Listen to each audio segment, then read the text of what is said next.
Hi again, everyone. It's Allie Turner, and in this lesson, I want to specifically talk about your microteaching assignment. So this is an exciting aspect of your TESOL certificate program. So up to this point, you've been learning a lot of theories, a lot of ideas, but this is the first time together that you'll get to try out a lot of these ideas. Certainly, as you move into your internship, you'll have a lot of chances to try things out. That's our hope. But it is always a lot of learning that goes on when you teach with your colleagues. In fact, I always felt as I was going through my own education classes that it was more intense to teach my colleagues than to teach in the classroom. Students are often very forgiving, but when you're teaching in front of your colleagues who also know the best methods for teaching, it tends to hold you to a higher standard. And our goal here is to prepare you as quickly as possible for the work that you have ahead, which is maximizing the language acquisition of your learners. And how do we do that?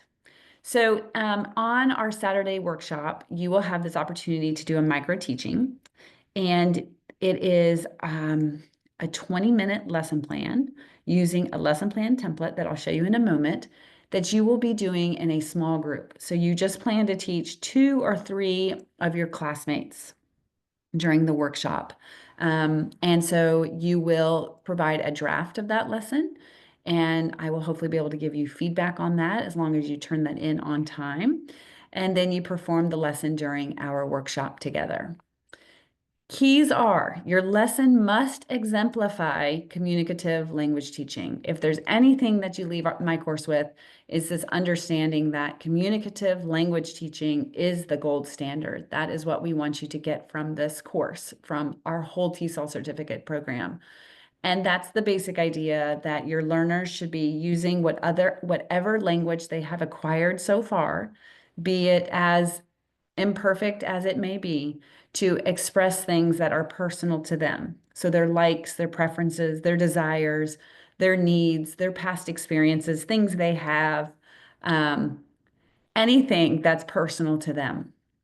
So it is not filling in worksheets with conjugations of verbs.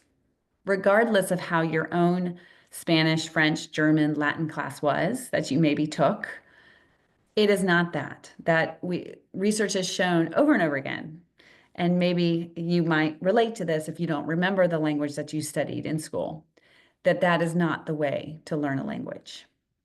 So that's the number one goal. You need to think about, how can I create a lesson plan that is student-centered, in which the students are using their language, again, imperfect language because they're learning, to express things in English that are personal to them.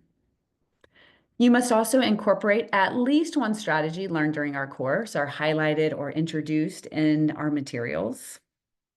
Okay, I want you to try something out that might be new to you. Obviously, it should be student-centered, so the student should be talking much more than you. And you need to encourage collaboration and social interaction among students. And then finally, you have to have visuals. We know that most learners, just as I'm creating this video, it'd be really difficult if I was just talking to you. It's very helpful to have the visual support that goes along with my speaking. Same here for your students. Okay, so I outlined the steps that I want you to do to prepare for this micro teaching.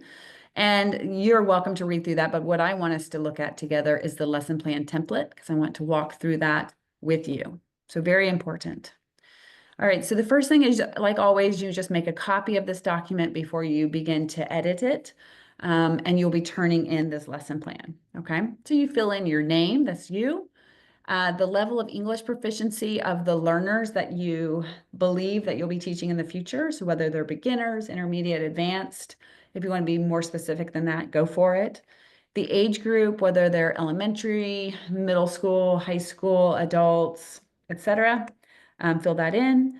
And then length of the lesson for all of us, really, this is 20 minutes. So no mystery there. Okay. For everyone, you're going to begin with a statement of objectives. This is so important when you're planning, is that the teacher knows what the goal is of the lesson. What is it that you hope the students will be able to do by the end of your lesson? What is it that you hope that they will learn and be able to do, which is key, by that end of the lesson? So, essential question or a statement at the end of this lesson, students will be able to, the language component or goal, you want to fill these in. Okay.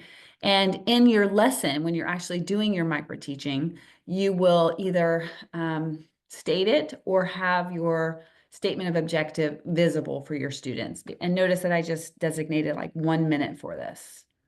Okay.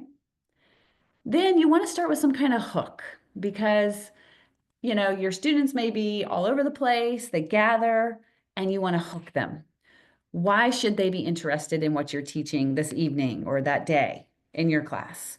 So as realistically as possible, you want to get the attention of your learners. So you might use a poem, a song, a video. You might have realia. Remember, realia is those objects to attract them to whatever you're teaching. And that should take a very short amount of time, like 2 minutes, some way to get them interested. Then you provide some teacher input. Notice that this is 5 minutes max. So your teacher input needs to be really limited. We only have 20 minutes for this whole lesson. So you might be presenting new information here. It could be vocabulary. It could be a grammar point.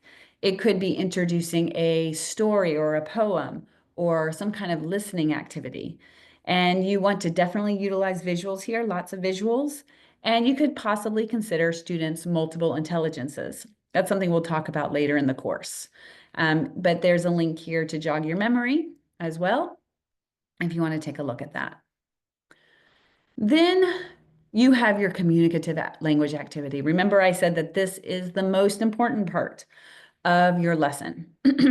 And the goal of this activity, like we mentioned before, is for students to use the language or use the information presented in the teacher input in some personal way. And of course, you want them interacting with each other. So doing pair work or small group work at this point is what you want to do, right? The teacher moves into more of a facilitator role instead of a directive role, and the students are the ones that are doing the talking, okay? You should give about 10 minutes for that communicative language activity.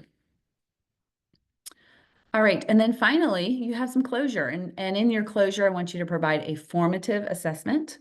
Formative assessments are just quick checks to see if the language objective, the essential question, was met for that lesson. They include things like a ticket out the door, a 3-2-1 form, rose and thorn, 3 times summary, a Venn diagram, 3 things, the use of mini whiteboards.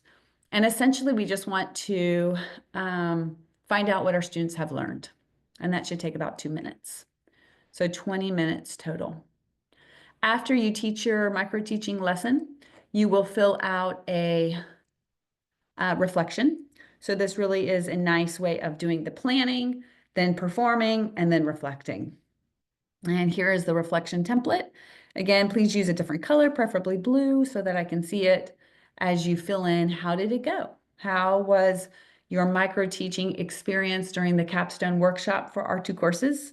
How did you feel? How'd the lesson go? What did you learn from this process? And there's just those 3 questions. Okay. So that is the basics introduction to the micro-teaching lesson. These have always been outstanding in the past, and I'm sure that your group will be no exception. As you start to think about what you want to teach, I'm sure questions will come up, so feel free to reach out to me via email.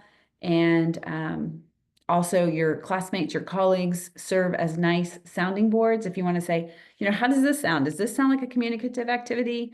Does this sound like a good hook? How's my formative assessment? It's always really nice to have someone that you can bounce ideas off of. Okay, take care. Thanks for being here. Bye-bye.